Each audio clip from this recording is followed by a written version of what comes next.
Madame, Messieurs, bonsoir. Bienvenue une nouvelle fois sur Innov Télévision et bienvenue encore une fois sur Samedi Sport.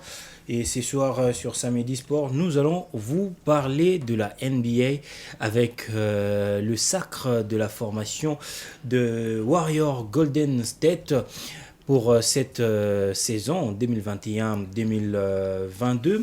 Nous vous parlerons également des 4 représentants de la RDC aux interclubs de la CAF. Ce sujet sera jumelé avec le nouveau classement CAF des championnats en Afrique. Vous le savez très bien, la RDC se retrouve actuellement en 6e position et nous allons en parler tout au long de notre émission ce soir. Et pour discuter de ces deux sujets, encore une fois pour ce soir, on revient sur un invité. C'était lui le tout premier de cette émission, Benny Bavila. Bonsoir. Bonsoir Joyce et bonsoir à tout le monde. Donc voilà, ravi encore pour moi de retrouver ces beaux plateaux pour disséquer, analyser les différentes actualités. Défendre l'actualité, merci beaucoup Benny de pouvoir honorer une nouvelle fois notre invitation. Grâce Diakoubama revient ce soir comme d'habitude. Grâce, bonsoir. Bonsoir Joyce et bonsoir à Benny. Bonsoir aux téléspectateurs d'Innov Télévision. On revient une nouvelle fois. Tu es notre invité fétiche de l'émission Samedi Sport. Il y a quelques jours, la formation de Golden State a remporté la NBA. Une surprise et un Congolais pour une première qui porte cette médaille. Voilà, c'est une fierté pour la RDC de voir le tout premier Congolais remporter cette compétition, soit l'un des meilleurs championnats de la balle au panier, qui est la NBA. C'est pas le premier Congolais à participer à cette compétition. Pas le premier à participer, mais le premier à gagner cette compétition et l'un des meilleurs au monde, la NBA. Il s'agit bel et bien de Jonathan Kuminga avec la formation de Golden State de Warrior. Le Congolais a été drafté d'abord à la 7e position lors du draft en 2021 et ensuite il a rejoint la formation de Golden State où il n'était pas encore titulaire et au fur et à mesure le joueur a quand même eu à battre quelques records tout au long de la saison. Le joueur a été le plus jeune joueur, plutôt les plus jeunes basketteurs à être titularisés au niveau de la NBA. Là, nous sommes au playoff, mais aussi il a fait partie au Rising Stars Game. Il s'agit bel et bien de la sélection de meilleurs jeunes basketteurs de la NBA lors de la semaine All-Star, puisque la semaine All-Star, c'est le meilleur joueur, meilleur basketteur de la compétition. Et après, il y a aussi des jeunes. Donc, dans le côté des jeunes, on avait récupéré notre Congolais et comme étant l'un des meilleurs aussi, puisqu'il s'est un ailier au niveau de cette formation de la de Warriors. Et Jonathan Kuminga a très bien défendu la République démocratique du Congo. Et aujourd'hui, ce qui fait en sorte que le Congolais soit rappelé même au niveau de l'équipe nationale. Et il a été autorisé par la NBA de ce mois déjà de juillet, puisque déjà il se retrouve avec la sélection de la RDC au niveau d'Alexandrie pour jouer la deuxième fenêtre des éliminatoires du mondial 2023 qui va se jouer au niveau du Japon mais aussi au niveau de Philippines. Et Indonésie. Indonésie, ça va se jouer dans 3 pays. Dans 3 pays. Et c'est le premier basketteur qui évolue en NBA de pouvoir porter le maillot congolais.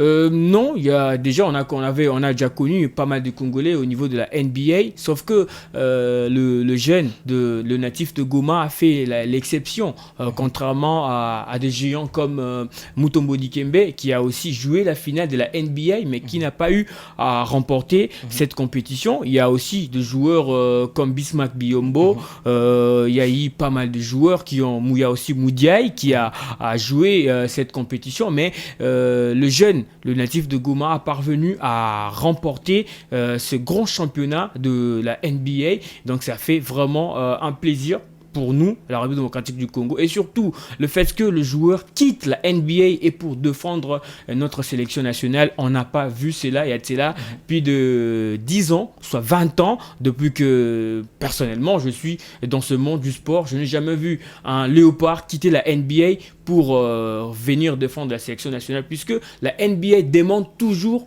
l'assurance santé avant que ce basketteur puisse se déplacer au niveau des équipes nationales. Donc pas mal des équipes nationales payent l'assurance, et aussi la RDC à un moment donné a été obligée de payer pour que Bismarck Biyombo et Moudiaye puissent rejoindre la sélection, ce qui n'a pas été fait. Et aujourd'hui, on voit notre Congolais quitter la NBA et puis rejoindre la sélection nationale. Il a été aussi reçu par le président de la République, mais aussi par le Premier ministre Sama Lukonde. Béni Bavila, vous allez prendre la parole et vous allez parler aussi de ces joueurs, mais tout en répondant aussi à cette question. Ça devient de l'habitude. On a vu le football à un moment prendre de l'ampleur, et ces derniers temps, c'est le basketball, la boxe qui est en train de prendre un peu de l'élan. Et aujourd'hui, on voit Jonathan Kuminga remporter la NBA avec le Golden State de Warriors. C'est comme ça, Golden State de Warriors. Ça devient une fierté, et à la longue, on risque de voir une équipe de la RDC composée peut-être à 50% de Congolais évoluant au niveau de la NBA. Ça a été un honneur pour la République démocratique du Congo, et le voir jouer auprès de Stephen Curry, aujourd'hui le meilleur, le MVP, côté de Klay Thompson, c'est vraiment un honneur pour nous, pour la sélection nationale, mais aussi pour lui, et surtout qu'il est encore trop jeune, il a un avenir aussi radieux devant lui, qui peut justement exploiter match après match. Donc ça a été exceptionnel devant le Celtic de Boston. On sait que c'est aussi l'une des meilleures équipes de ce playoff de la NBA. Et avec la présence de ces cadres que je viens de citer, voilà, les Golden Warrior Stats ont été justement vainqueurs de ce tournoi. C'était pour la 7e fois, parce qu'ils sont toujours derrière Celtic de Boston et les Los Angeles de Lakers. Donc c'est-à-dire qu'ils ont encore de marge à suivre, pourquoi pas des titres à remporter, mais aussi avec notre international congolais Jonathan Kuminga, qui a encore un avenir, qu'on peut justement miser sur lui avec ses qualités intrinsèques. Et c'est à lui maintenant de convaincre l'entraîneur, de dissuader l'entraîneur par rapport à ses prestations. Je vois il a moins de rebonds, mais aussi avec des points qui sont un tout petit peu qui ne sont pas en crescendo. Il doit encore bosser.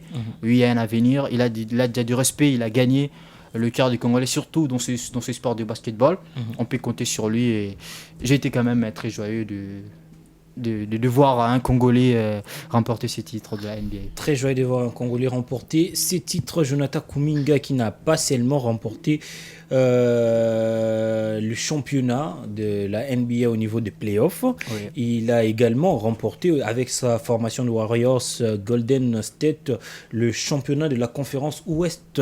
Avec cette formation, et avec un palmarès de 12 titularisations en 70 matchs, il a réussi à faire 51,3% des tirs. Quelque chose de bien quand même. Et au niveau de playoff, Jonathan Kuminga a réussi 3 titularisations sur les 16 pour un début, et un Congolais quand même qui remporte la NBA. C'est un statistique à louer. C'est vraiment des statistiques à louer pour ce jeune qui a commencé pour la première fois, qui a fait sa première apparition avec la NBA, mais qui a quand même engrangé quelques points, et ça sent de très bon augure de voir le Congolais intégrer la NBA, chose qui n'était pas une culture auparavant. Mais aujourd'hui, nous avons aussi un jeune Congolais qui a été drafté au niveau de la formation de Washington Wizards. Il s'agit bel et bien de Yannick Nzosa, qui a été formé ici au sein de la formation de Nugen, qui évolue au niveau de la Ligue Pro Bakin. Il est parti en Europe, et après, il a rejoint la NBA. Il a été drafté la semaine dernière, et il a rejoint la formation de Washington Wizards. C'est un pivot. Donc Yannick Nzosa n'a que 18 ans. Donc déjà, vous avez 2 jeunes au niveau de la NBA. Ça sent de très bon augure pour notre sélection nationale dans les prochaines échéances. Une dernière question, on va nous prendre Béni Bavila. Le basketball aujourd'hui est en train de prendre la 2e place des sports. Ça se dispute entre le basket et la boxe. On a vu la formation, un club congolais jouait la balle. On en a parlé d'ailleurs ici dans notre émission, et on voit un Congolais qui est en train de jouer, qui a remporté d'ailleurs la NBA. Ils sont nombreux, mais il y a un qui a remporté la NBA. Il faudrait encore miser au-delà du football, mettre beaucoup de moyens sur le basketball et en faire aussi un sport roi pour le Congolais. Moi, je pense que déjà, le football, c'est une priorité puisque c'est le sport roi.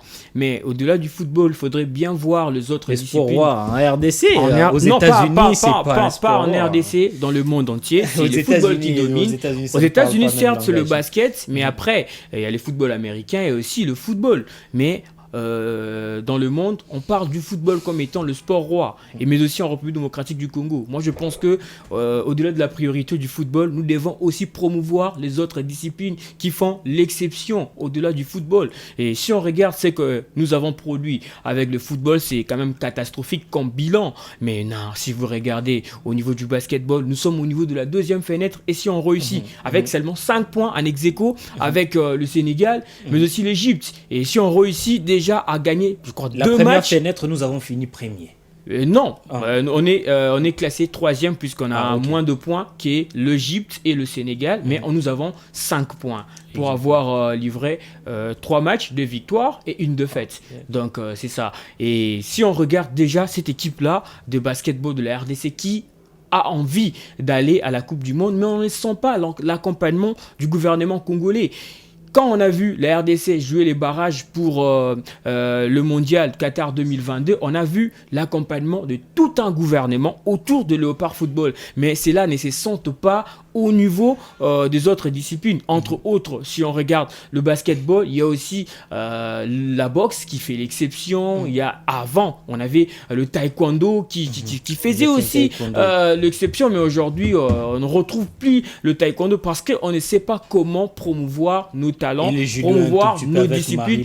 Les judo aussi, Marie Bronzer qui a déjà fixé les objectifs pour participer lors de Jeux Olympiques 2024 qui va se jouer au niveau de Paris. Elle plutôt, qui a représenté la RDC au niveau du Japon, elle a été la première judokate de la RDC à jouer une phase, plutôt à livrer une phase finale, à participer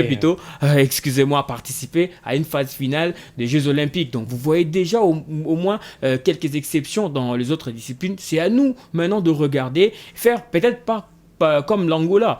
Alors en Angola, on sait déjà que le football, c'est le sport roi. Et après, on regarde le basketball, on voit l'handball, on voit le volley. Et on essaye quand même de promouvoir ce genre de disciplines. Et aussi, c'est grâce à ces disciplines-là qu'on connaît aujourd'hui l'Angola.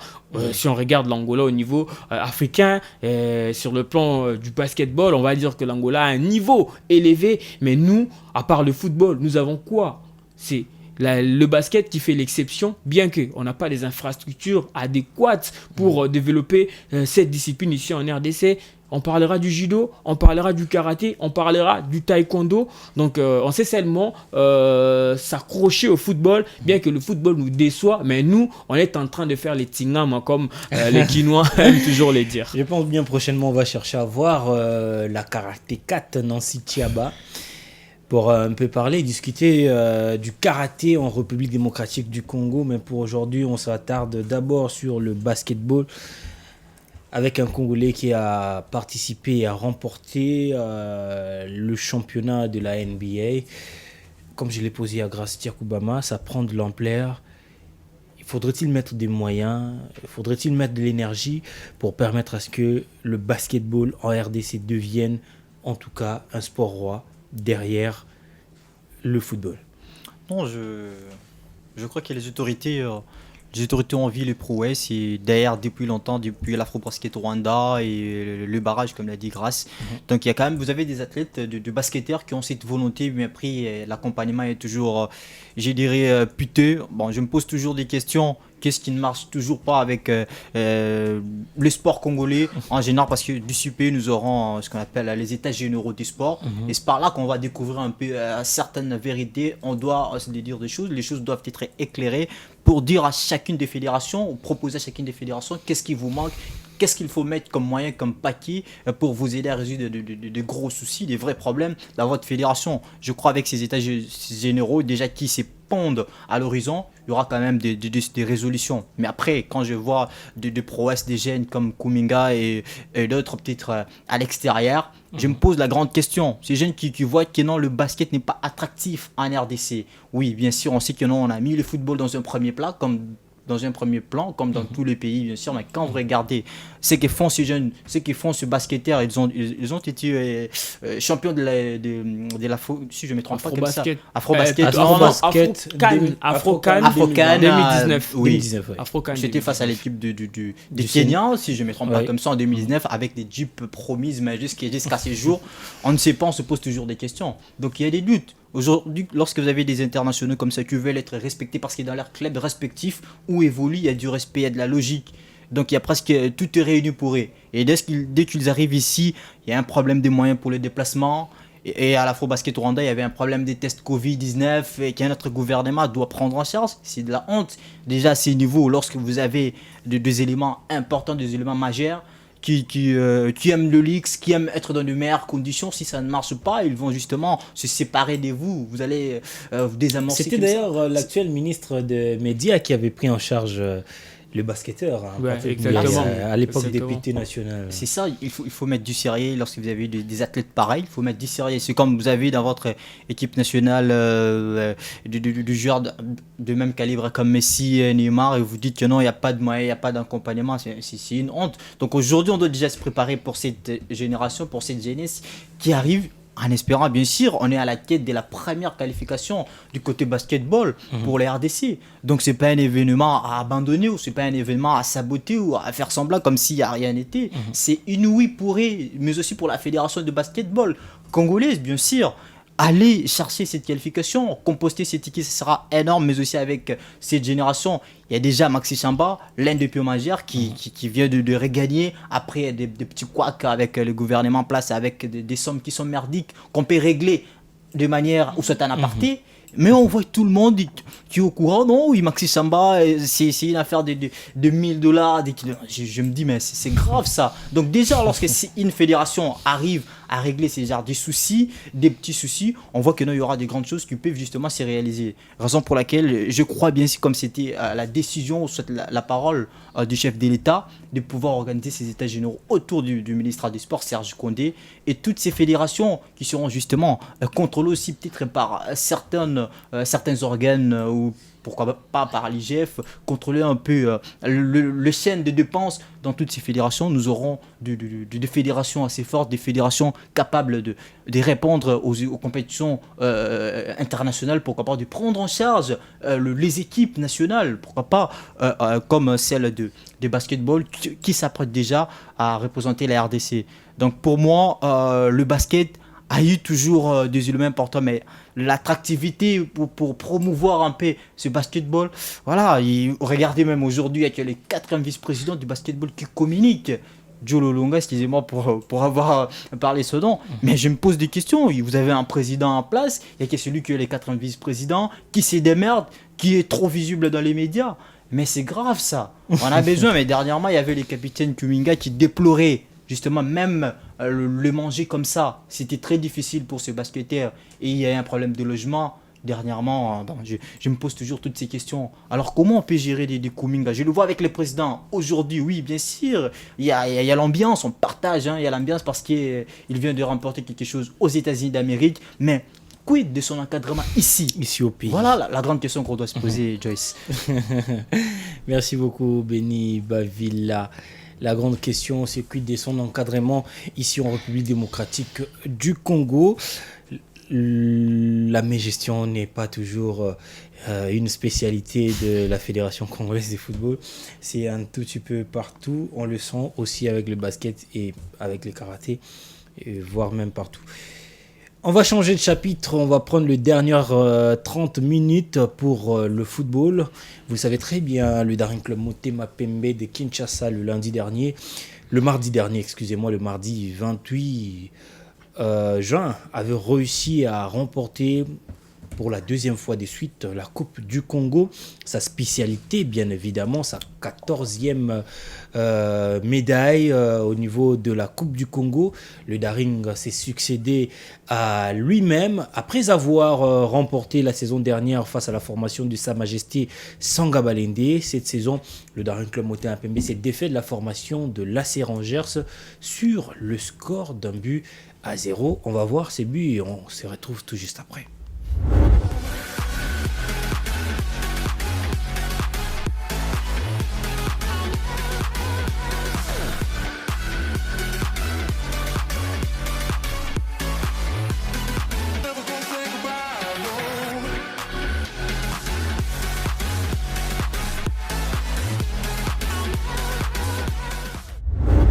Voilà, on est de retour sur ce plateau et vous avez revu le but, l'unique de la finale, but marqué par Jimmy Baindula Congo, ancien joueur de la formation de JSK, de l'AS Vita Club.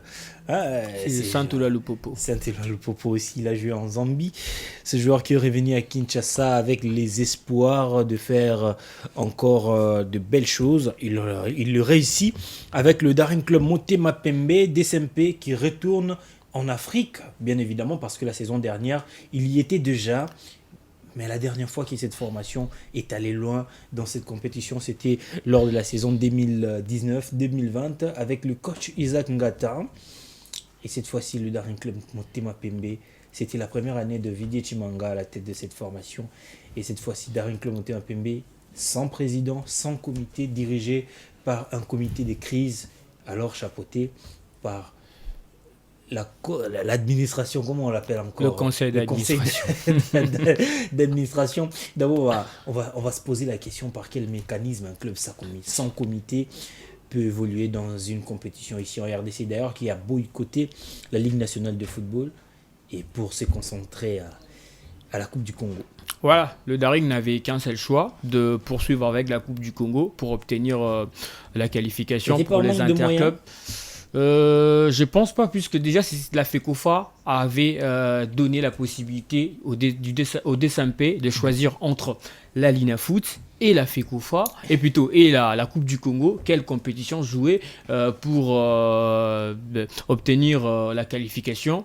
Et enfin, jouer les interclubs de la CAF. Et les Daring avaient trouvé son intérêt au niveau de la Coupe du Congo. Et l'équipe a joué la Coupe du Congo jusqu'à remporter cette compétition. Moi, je pense ça devient une jurisprudence maintenant. Un club peut se choisir. Moi, je pense que une compétition. Le plus grand problème, c'est la FECOFA qui organise cette compétition qui est la Coupe du Congo. Puisque, étant une compétition sérieuse, une coupe pour le président de la République, parce que c'est la coupe du Congo, c'est la coupe de la RDC. C'est organisé par le président. Donc c'est vraiment une coupe du président de la République, si je peux me permettre de le dire ainsi. Mais comment vous organisez cette compétition qui est vraiment un honneur pour un pays à la fin de la saison? Il n'y a pas un calendrier au départ, déjà au départ, et après, toutes les équipes peuvent déjà s'inscrire. Et après, on organise cette compétition à la va-vite, et du coup, on commence à dire au club de préférer, soit vous jouez la Coupe du Congo, soit vous jouez la Lina Foot, mais nous sommes dans quel pays où la FECOFA vous donne déjà une possibilité de choisir le chemin où vous allez passer pour vous qualifier pour les interclubs de la CAF. Moi, je pense que le plus grand problème reste la FECOFA qui organise ça. Et dans un pays sérieux, on va retrouver presque toutes les grandes équipes, le grand club du pays. On peut retrouver V-Club, on peut retrouver Mazembe. Pourquoi pas voir Mazembe réaliser un doublé en RDC, gagner la Coupe du Congo, gagner aussi la Ligue nationale de football. C'est ici en RDC qu'on écarte le grand et on laisse le petit jouer la Coupe du Congo. Et aujourd'hui, la Coupe du Congo est abandonnée à sa triste sort, si je peux me permettre de le dire ainsi. Donc, on ne sent pas l'engouement au niveau de cette compétition qui est vraiment une fierté nationale, la Coupe du Congo. On ne sent pas, c'est là. On commence la saison, on ne sait pas quand est-ce que la Coupe du Congo va démarrer. Et du coup, quand on arrive au mois d'avril, on voit un calendrier surgir pour nous dire qu'on va commencer les préliminaires au niveau de Kinshasa. Et après, les représentants de ville vont maintenant jouer la phase finale avec quelques clubs qui jouent la Ligue nationale de football, qui se sentent déjà qu'on ne va pas obtenir la qualification de ce chemin. Et on va revenir à la Coupe du Congo pour repartir au niveau des interclubs de la CAF. Ce n'est pas sérieux. On ne tire pas sur le Daring puisque le Daring n'a fait ce que la FECOFA les a proposés. Donc moi je pense que l'équipe n'avait que le choix de jouer la Coupe du Congo, de l'emporter et après obtenir la qualification et jouer la Coupe de la Confédération. Le plus grand problème aujourd'hui c'est la FECOFA. Il faudrait savoir comment organiser une coupe comme la Coupe du Congo. Là c'est vraiment un honneur national. Ça c'est vraiment pour revenir je dirais c'est manquer du respect au football parce que la compétition comme la Coupe du Congo si on remonte vers les années 90, 80, ceux qui ont vécu nous diront que la Coupe du Congo c'était vraiment une très grande compétition qui dépassait même le championnat national. Exactement. Mais aujourd'hui on ne sent pas. Hier et plutôt le jour de la finale entre le Daring contre l'AS Rangers, il y avait combien de personnes au stade de Martyrs? Il y avait moins de 10 000 personnes au stade de Martyrs, moins de 10 000 personnes. Donc même pas la moitié de cette grande marmite congolaise. Donc on voit que la Coupe du Congo a un sérieux problème et cette compétition continue toujours à souffrir. La compétition continue à souffrir. Béni Bavila, la dernière fois qu'un champion du Congo a pris part à la Coupe de la CAF et est allé loin. C'était en 2012. C'était le Daring Club Motema Pembe qui avait réussi à atteindre la phase d'écart. Depuis là, le champion en du 2011. Congo. En 2011. En 2011. Le Daring a gagné en 2010. Exactement. Et après, en 2011, il a atteint le quart de finale de la CAF. Et dès lors, le champion du Congo n'arrive pas à faire mieux au niveau de la CAF. Quand bien même que Mazembe l'a remporté à 2 reprises et a perdu une finale en 2013, quand bien même que V-Club aussi a joué la finale en 2014, mais plutôt en 2018, tous n'étaient pas champions du Congo.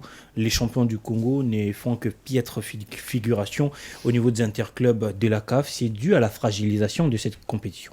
Mais je dirais oui, en quelque sorte aussi, en partie, mais aussi l'organisation du club en question qui va représenter, mais pourquoi pas, parce que si je suis le DSMP, Daring Club Motema Pembe actuellement, je sais que non, je n'ai pas cette force, je n'ai plus de vitalité, je ne peux plus défier l'AS Vita Club Maniema Union parce qu'il y a les Saint-Eula le Popo, Maniema Union qui ont bousculé la hiérarchie. Donc DSMP se sent plus vraiment à l'aise, surtout dans les 4 premières places. Puis là, il sait que non, je peux aussi aller de l'autre côté à la Coupe du Congo où il y a une désorganisation bien organisée, bien sûr. Et là, je peux trouver un ticket pour aller jouer les interclubs de la CAF. Oui, les Daring n'a joué que 3 matchs. Il y a un problème sérieux au sein du DSMP. Le DSMP ne peut que faire recours là où il y a un vrai bordel, là où il y a du bazar, il y a du désordre. Quand je regarde le DSMP, c'est pas un véritable DSMP qui peut représenter valablement la RDC. Bon, vous allez continuer. Permettez-moi de vous demander de retirer un peu certains mots. Et puis vous allez continuer parce que nous sommes à la télé, il faudrait un peu quand je parle retirer simplement et puis nous allons d'accord, je retire, mais nous vivons le football, nous regardons le football.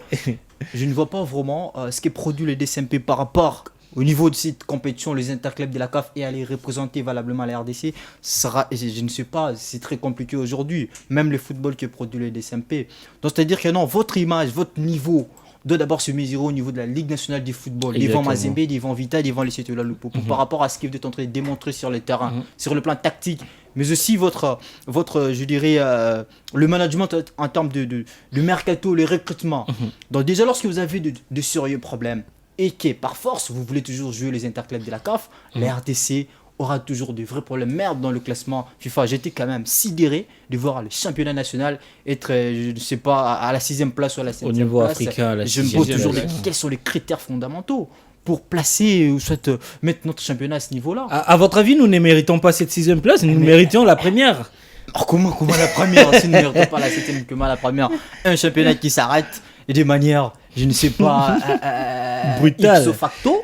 Et puis après, on revient, non, on va jouer 2 matchs, je dirais, il n'y aura pas de phase retour.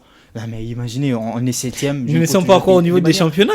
On parle de la Coupe du Congo. Mais effectivement, je parle aussi du niveau du DSMP à la Lina Foot.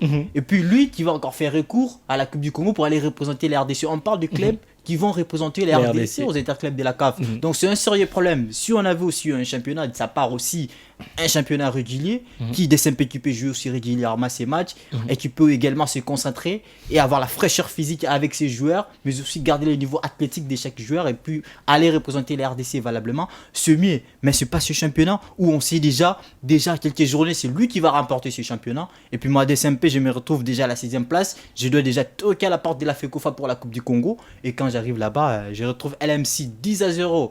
Et quand je suis devant Bazano, je fais 1-0. Devant Rangers, remporte la Coupe du Congo. C'est 3-0. Devant Bazano, 3-0, pardon. Et devant Rangers, 1-0. Donc vous regardez des SMP balader devant LMC et la ligne maritime du Congo 10. Je me pose toujours des questions sur qui on a perdu même la saveur de la Coupe du Congo grâce à Gouba Maladi. Cette coupe est devenue insipide, surtout en termes de jeu. Il n'y a plus de goût, personne n'a plus besoin d'aller suivre à cette Coupe du Congo. Alors, elle était l'une des vitrines aussi des compétitions locales, des compétitions au niveau de la RDC. Aujourd'hui, moi je mairais qu'elle a fait COFA aussi à travers ce statut, pourquoi pas aussi certaines réformes. Parce que si aujourd'hui on voit des clubs qui vont facilement, parce qu'ils s'accrochent aussi à certains statuts de la FECOFA, peut-être qu'ils leur donnent aussi cette possibilité de jouer si ça ne va pas. Comme vous l'avez dit, les représentants de la Coupe du Congo sont toujours, ne font pas bonne figure au niveau des interclubs de la CAF. Peut-être le Daring a essayé de faire quelque chose. C'était l'exception qui a confirmé la règle en 2011. Exactement, mais ça remonte, ça fait plus de 10 ans que le Daring a fait cela. Mais après, ceux qui ont suivi, il y avait eu Chikungu, il y a eu MK, il y a eu MK qui a enchaîné 2 saisons. Il y a eu pas mal de clubs. Lupopo qui est venu en 2015, Lupopo aussi, Renaissance. En 2016, donc il y avait rien de grave. Rien de grave au niveau des interclubs de la CAF. Ils sont toujours éliminés au niveau de 16e de finale, soit 16e bis, et ces clubs-là sont éliminés. Donc c'est ça aussi, moi je dirais plutôt le niveau de la compétition. Nous devons commencer aussi par hausser le niveau de la Coupe du Congo. Ce que fait la FECOFA, c'est la même chose que fait la Lina Foot. La Lina Foot, aujourd'hui, les championnats n'est pas régulier. La FECOFA qui est là, qui doit donner des injonctions au niveau de la Lina Foot pour organiser sa compétition en bonne et due forme, elle-même fait je sais pas moi, du Kafernaoum, comme on a l'habitude de le dire, donc du désordre bien organisé. Et déjà, c'est ce qu'on va voir au niveau de la Lina Foot. Donc c'est presque la même chose. La FECOFA n'a rien à dire au niveau de la Lina Foot, c'est en termes d'organisation. Parce que c'est la même chose. Donc, la Coupe du Congo, nous devons commencer d'abord par hausser les niveaux de cette compétition et après voir des équipes même de 3e division, de Lipopo, Kilimali, de Malebo participer. Et pourquoi pas aussi jouer la finale de la Coupe du Congo. Nous devons commencer par là et après, nous allons voir le niveau de notre football. Parce que le football de la RDC, on peut se le dire, qu'a perdu beaucoup. On a vraiment beaucoup perdu et on n'a même pas nos talents locaux. Effectivement. Au niveau de l'équipe nationale de Léopard A, il n'y a qu'un seul joueur, le gardien du DSMP. Ça ne nous interpelle même pas. Donc, et ça fait tellement mal. Si je comprends bien, Grazia Obama veut simplement dire qu'il devrait avoir implication de tout le club, surtout le club qui évolue dans le haut niveau, au niveau de l'EPFKIN, au niveau des championnats, des ententes provinciales. Moi, je pense que les choses vont changer s'il y aura élection à la fin de l'année. Et le président qui viendra doit aussi voir cette compétition de la Coupe du Congo. Hausser vraiment le niveau de cette compétition, qui est une compétition du président de la République, s'il vous plaît. Merci beaucoup, Grazia Koubama. On va aussi parler d'un autre club, le club qui va accompagner le Daring Club Motin Pembe au niveau de la Coupe de la Confédération de la CAF. Il s'agit de la formation de Saint-Éloi Lupopo qui retrouve la compétition africaine après 6 ans. Cette formation, la dernière fois qu'il a participé au niveau des interclubs de la CAF, c'était en 2016.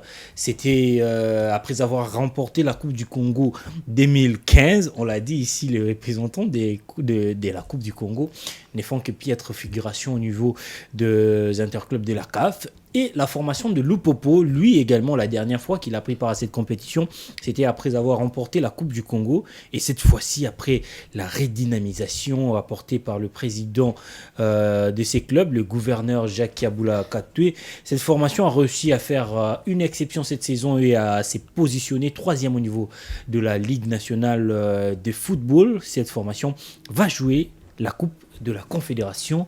Lupopo, quand même, un club à féliciter. Et effectivement, par rapport au classement actuel, Lupopo 14 victoires, une défaite et 2 ou 3 matchs nuls comme ça, si je ne dis pas de bêtises. Par rapport à ce que je vis en termes de statistiques, Lupopo quand même nous a montré de très belles choses, de prouesses quand même à encourager. Donc là déjà, c'est par rapport à ce que je peux dire concernant les FC Saint-Éloi Lupopo. Déjà, je ne crains pas parce que déjà la coordination de Lupopo nous montre que non, il y a un travail. Il y a un travail avec le recrutement aussi. Je vois c'est une équipe aussi qui marque tant de buts. Espérons lors de ces interclubs de la CAF que Lupopo peut justement créer la sensation, pourquoi pas avec Youssouf Moulumbu, pourquoi pas avec ces jeunes joueurs. Massini Dimboua, Ciel et Bengo, ils sont nombreux. Voilà, il y a une génération, il y a aussi un entraîneur. Je sais quand même de l'organisation aussi de cette formation chez les cheminots. Pourquoi pas accompagner de belle manière les derniers clubs Motema Pembe aux interclubs de la CAF. On sait que non, cette formation a peiné depuis pratiquement 5 ans, qui n'avait plus joué les interclubs de la CAF. Oui, bien sûr, ils ont justement pelotonné et ils ont compris comment jouer les interclubs de la CAF et pourquoi et comment durer aussi dans toutes ces compétitions. Et en termes de recrutement, on voit Lupopo quand même à bouger aussi en termes de recrutement. On va maintenant voir les forces de Lupopo justement montrer au niveau de la Ligue nationale de football, être extériorisés aussi pourquoi pas aux interclubs de la CAF, parce qu'ils ont tendance à nous donner un visage ici à la Ligue nationale de football autre et aller aux interclubs de la CAF comme si des équipes, je ne sais pas comment les qualifier. Déjà à ce niveau-là, 3e du classement derrière Vita et Mazembe avec 43 points. C'est aussi attrayant. Et on veut voir en cette formation des Lupopo faire mieux, pourquoi pas. Pourquoi pas avoir Lupopo fermier au niveau des interclubs de la CAF. Grâce à Koubama, on a vu la première année de Jacques Kiabula Katwe, il a emmené des internationaux, quand même des joueurs de haute facture comme Youssouf Moulumbu, l'ancien capitaine de l'équipe nationale. Il a réussi à maintenir au sein de l'équipe l'ancien gardien de l'équipe nationale, Matampi, ou encore l'international congolais Ciel Bengo, qui était d'ailleurs sur un point de départ. Il a réussi à stabiliser le club, pas trop de recrutement. On a vu Dark Avangu qui est venu et puis qui est parti, bien sûr, mais quand même le club a gardé sa dynamique et puis a fait une belle saison jusqu'à arracher la 3e place. Après quand même plusieurs années, on n'a plus vu Lupopo afficher ses niveaux.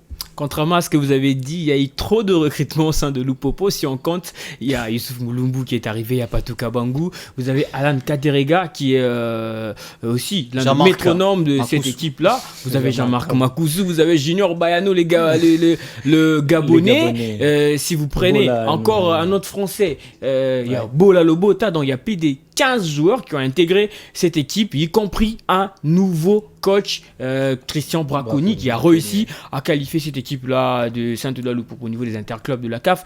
Moi, je dirais plutôt Saint-Éloi Lupopo est passé même à 2 pas de se qualifier pour la Ligue des Champions. Vous avez vu comment ça s'est joué le dimanche dernier à distance. Il y avait un combat à distance entre V-Club et cette formation du Saint-Éloi Lupopo. Si Lupopo parvenait à battre Maniema à Kindu et V-Club faire un match nul ici, donc tout allait changer et Lupopo allait prendre la direction de la Ligue des Champions de la CAF. Donc moi je pense qu'il y a eu vraiment de la volonté avec l'avènement de Jacques Kiabula Katwe qui a mis des moyens au sein de cette formation. Moi je pensais qu'à un moment que ça allait tourner très mal avec cette équipe de Lupopo, puisque Lupopo nous a habitués à des scènes où on voit qu'il y a quelqu'un qui met des moyens, mais après l'équipe est toujours tirée vers les bas.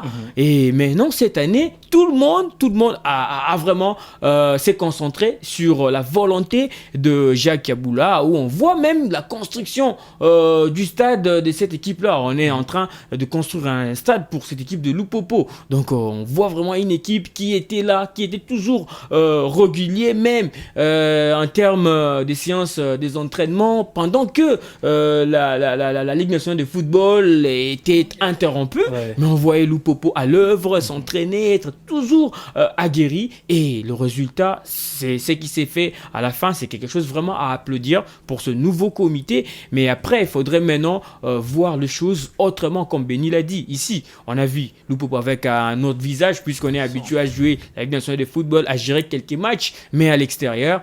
Quel visage Lupopo va nous proposer maintenant pour essayer d'aller le plus loin possible, puisque Lupopo, on vous l'avait dit, en 2016, au niveau de la Coupe de la Confédération, l'équipe était éliminée en 16e de finale, et après, la dernière fois où Lupopo a joué la Ligue des Champions, c'était en 2011, donc ça fait un temps éliminé au niveau des 16e de finale également. Donc nous voulons aussi voir cette équipe-là de Lupopo, qui est un vrai rival de Mazembe, au niveau de Lubumbashi, aller le plus loin possible au niveau de la Coupe de la Confédération. Ce n'est pas sorcier, mais c'est quelque chose de travailler à fond avec ce staff technique qui sera peut-être reconduit.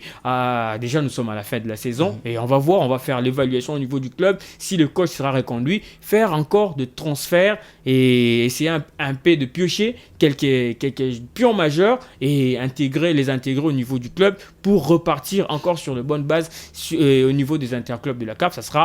Ça sera vraiment un grand plaisir pour cette équipe-là de Lupopo. On ne va pas tuer la rivalité lorsqu'on parle de Saint-Éloi Lupopo. On n'a qu'à faire un pas pour atteindre le tout-puissant Mazembe et Anglebert de Lubumbashi, champion de l'actuelle saison, de la saison qui vient de se terminer. Mazembe remporte la saison, mais quand même, ça vient penser cette plaie percée, si je peux bien remuer par le couteau du TAS, qui a reconnu l'AS Vita Club champion de la précédente édition de la Coupe de la Ligue nationale de football. Selon d'ailleurs les indiscrétions, la cagnotte réservée à Mazembe pour cette saison sera versée Moi, je pense que c'est la meilleure de solution possible. Vita Club. Effectivement. Mazembe va juste bénéficier de son trophée et des médailles, mais la cagnotte va être virée vers l'AS. Si cela dépend de moi, on allait même garder le trophée, y compris les médailles, donner directement avec le, puisque Mazembe ne veut pas remettre le trophée, y compris les médailles de la saison dernière. Depuis longtemps, il y avait une lettre de la FECOFA qui avait instruit à la Lina Foot de demander à Mazembe de restituer et les lettres. Mais au finish, on a vu que le club a eu raison sur cette affaire. Donc la FECOFA, en tant qu'instance, pouvait aussi s'est trompé, mais après V-Club a été lavé par le TAS, mais Mazembe, le football, c'est le fair play. Après avoir reconnu V-Club, plutôt lavé V-Club, donc il fallait quand même jouer par ces fair play là, remettre tout. Et du coup, Mazembe n'a pas voulu cela. Donc pour moi, la meilleure des solutions, la Ligue Foot doit remettre le trophée directement avec le club, et y compris les médailles, mais aussi organiser un match de gala pour cette équipe de V-Club. Pour sacrer V-Club champion de la saison dernière. Exactement. Merci beaucoup, cette année, on ne va pas assister à cela. Donc voilà. Merci beaucoup, Grace Diakoubama. On parlait du tout-puissant Mazembe, champion de cette saison, et avec une performance, je dirais, à la hauteur de son effectif, éliminé en demi-finale de la Coupe de la CAF par un ancien entraîneur de V-Club, Florent Ibenge. Ah mais effectivement, les tout-puissants Mazembe, ses performances sont habituelles, saison après saison. Alors c'est une équipe qui garde toujours, je dirais, le même statistique, peut-être aussi le même prestation également, surtout la Ligue nationale du football. Et ils l'ont démontré, ce corbeau, lors des états clubs de la CAF, à être éliminé jusqu'au dernier carré devant le de la Renaissance sportive de Berkane. Et puis au niveau de la Lina Foot, on sait que c'est lui l'ogre, c'est lui le maître. Et il a prouvé encore, il a confirmé. Et par rapport à ce qu'il a produit en termes de buts, en termes de points, Mazembe reste très fort, et surtout administrativement aussi. C'est une équipe aussi très forte. Et puis après, par rapport à cette question, Je vois bien le tout-puissant Mazembe nous proposer encore le même prestation. Il a un effectif, vous avez, il a des très très bons joueurs. Et bien sûr, il y a encore des problèmes avec certains joueurs qui sont également dans cet effectif du tout-puissant Mazembe entre MRC et Ngimbi. Mais quand même, c'est une équipe qu'on voyait aux interclubs de la CAF. Elle représente valablement la RDC. Et si par exemple la Ligue des Champions que Mazembe échoue, même au niveau de la Confédération, Mazembe arrive quand même à aller un peu plus loin. Mais le plus grand regret, le plus grand remords est que le tout-puissant Mazembe, depuis un certain temps, n'arrive plus à se maintenir au niveau de la Ligue des Champions. Donc c'est-à-dire que son niveau a un tout petit peu baissé par rapport à une compétition qui s'avère aussi être très très efficace et très très forte par rapport au tout-puissant Mazembe. Comme à l'époque, Mazembe jouait l'écart, pourquoi pas les demi-finales de la Ligue des Champions. Mais aujourd'hui, Mazembe se contente aussi de jouer la Confédération est très, je dirais comme ça, déversé à la Coupe de la Confédération. C'est ça le véritable problème du tout-puissant Mazembe, c'est-à-dire retrouver des anciennes marques d'un vrai tout-puissant Mazembe qui va en Ligue des Champions, qui va chercher les cadors et de ne pas retomber, de ne pas faire rebrousse-poil, surtout dans des compétitions comme la Coupe de la Confédération où Mazembe aussi peut retrouver encore certains clubs de la République démocratique du Congo et avec aucune équipe de la RDC représenter la RDC jusqu'au bout, pourquoi pas à la Ligue des Champions, comme on l'a vu lors de cette saison qui vient de s'achever. Il y a Mazembe qui a été éliminé à la Ligue des Champions et puis déversé à la Coupe de la Confédération. On n'avait plus un représentant au niveau de la Ligue des Champions. Et cette fois-ci, Mazembe, vous êtes le leader, vous devez vous organiser, aller jouer cette compétition qu'on a laissé peut-être à certaines équipes, le Sud-Africain, il y a des Les surtout Égyptiens et les Marocains. les clubs maghrébins qui vont aller un peu plus, qui partent un tout petit peu très très loin par rapport au tout-puissant Mazembe, qui a perdu une saveur de cette compétition qui est la Ligue des Champions. Et lui qui est souvent déversé. Oui, bien sûr, je comprends l'intensité de certains clubs. Et c'est cette intensité que le tout-puissant Mazembe doit justement augmenter pour se maintenir dans cette compétition qui est les interclubs, surtout la Ligue des Champions africaine. On veut voir Mazembe, pourquoi pas aller un peu plus loin et non seulement tomber ou soit aux interclubs du... Voilà, en une minute, vous voulez répondre. Moi, je pense que c'est le niveau du championnat aussi qui fait en sorte que Mazembe ne puisse pas se retrouver dans le plus haut niveau de la Ligue des Champions de la CAF. Et aujourd'hui, nous avons quel championnat? Est-ce qu'on est fier de dire qu'on a un championnat d'élite ici en RDC? Et voilà, nous avons le champion comme le tout-puissant Mazembe qui va représenter la RDC. Mazembe qui a toujours les objectifs d'aller le plus loin possible au niveau de la Ligue des Champions et qui est toujours buté à chaque fois ces derniers temps et déversé comme Benny l'a dit. Mais c'est le plus grand problème aujourd'hui. On ne va pas passer par quatre chemins. On les dira que c'est le championnat n'a pas un niveau aussi élevé que ça. En fait, avant on était troisième, profitable pour nos clubs. Avant on était troisième. Aujourd'hui on est sixième. Mais sixième. Merci beaucoup. Il y a à boire et à manger là-dessus. Merci beaucoup, grâce Diakoubama. Merci Benny Bavila. Voilà, on va se quitter sur cette note. Mais les Vécubiens vont se fâcher, on n'a pas parlé. Voilà, on n'a pas parlé de l'AS Vita Club. C'est juste une partie remise. Ouais, on pourra récupérer Vita Club pour la semaine prochaine où nous allons parler de bien d'autres sujets. Le week-end dernier, la Ligue nationale de football de jeunes avait débuté. Plusieurs rencontres se sont jouées. On a vu une formation U15 de ces Forbelles se produire aussi de manière XXL. C'est d'ailleurs sur ces images des buts de cette formation puisqu'ils ont joué 2 rencontres. La première, ils l'ont remportée par 5-0 et la deuxième par 2-0. On va vous laisser se régaler sur ces buts autant couleurs de jeunes comme Faverdi Bongeli ou de Joyce Mwangi. Et nous allons nous retrouver la semaine prochaine avec le même plaisir pour un nouveau numéro. Ciao.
say goodbye.